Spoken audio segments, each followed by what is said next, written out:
অন্য একটা বিষয় নিয়ে আলোচনা করব।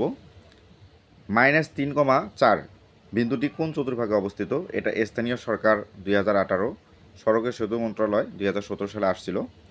তো এটার জন্য আমাদেরকে চতুর্ভুজ বিষয়গুলো বুঝতে হবে। যেমন এটা ধরেন একটা বৃত্ত। এই বৃত্তটাকে যদি আমরা মূলবিন্দুতে সমান 4 ভাগে বিভক্ত করি, তাহলে এখানে বৃত্তটা 4 অংশে বিভক্ত হয়। এই 4 অংশের প্রত্যেক অংশকে বলা হয় এক একটা চতুর্ভাগ। তাহলে এই 4 অংশের প্রত্যেক অংশকেই বলা হবে হচ্ছে এক একটা চতুর্ভাগ। তো এই চতুর্ভাগ এই চতুর্ভাগের আমরা যদি এই চতুর্ভাগটা একটু খেয়াল করি, তাহলে আপনারা দেখতে পাবেন এই চতুর্ভাগের এইটা হচ্ছে প্রথম ভাগ, এইটা হচ্ছে দ্বিতীয় ভাগ এবং এইটা হচ্ছে তৃতীয় ভাগ, আর এইটা হচ্ছে চতুর্থ ভাগ।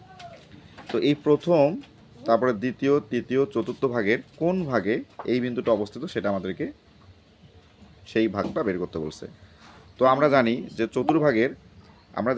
চতুর্ভাগের এটা হচ্ছে হলো কি ওয়াই অক্ষ, আর এইটা হচ্ছে এক্স অক্ষ, এবং এরা পরস্পর যে বিন্দুতে ছেদ করে সেই বিন্দুকে আমরা বলি হচ্ছে হলো কি মূলবিন্দু, এবং এই মূলবিন্দুর স্থানাঙ্ক হচ্ছে 0,0।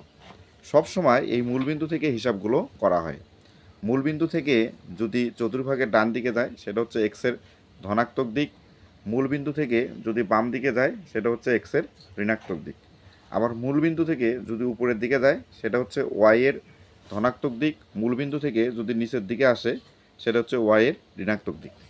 তাহলে আমরা বরাবরই গণনাগুলো মূলবিন্দু থেকে শুরু করব, এই মূলবিন্দু থেকে শুরু করব। তো এখানে আমরা যদি বিন্দুগুলোর দিকে তাকাই তাহলে দেখা যাচ্ছে একটা বিন্দু হচ্ছে -3। তার মানে এখান থেকে যেহেতু -3, এটা এক্সের মাইনাস দিকে যাবে, 1 2 3 3 এখানে আসবে। এখান থেকে দেখা যাচ্ছে যে এখানে তারপরের মানটা হচ্ছে 4 এবং এটা একটা পজিটিভ মান, তাহলে উপরের দিকে যাবে 1 2 3 4। তার মানে আমরা যদি দেখি তাহলে দেখা যাবে যে এটা দ্বিতীয় চতুর্ভাগে অবস্থিত।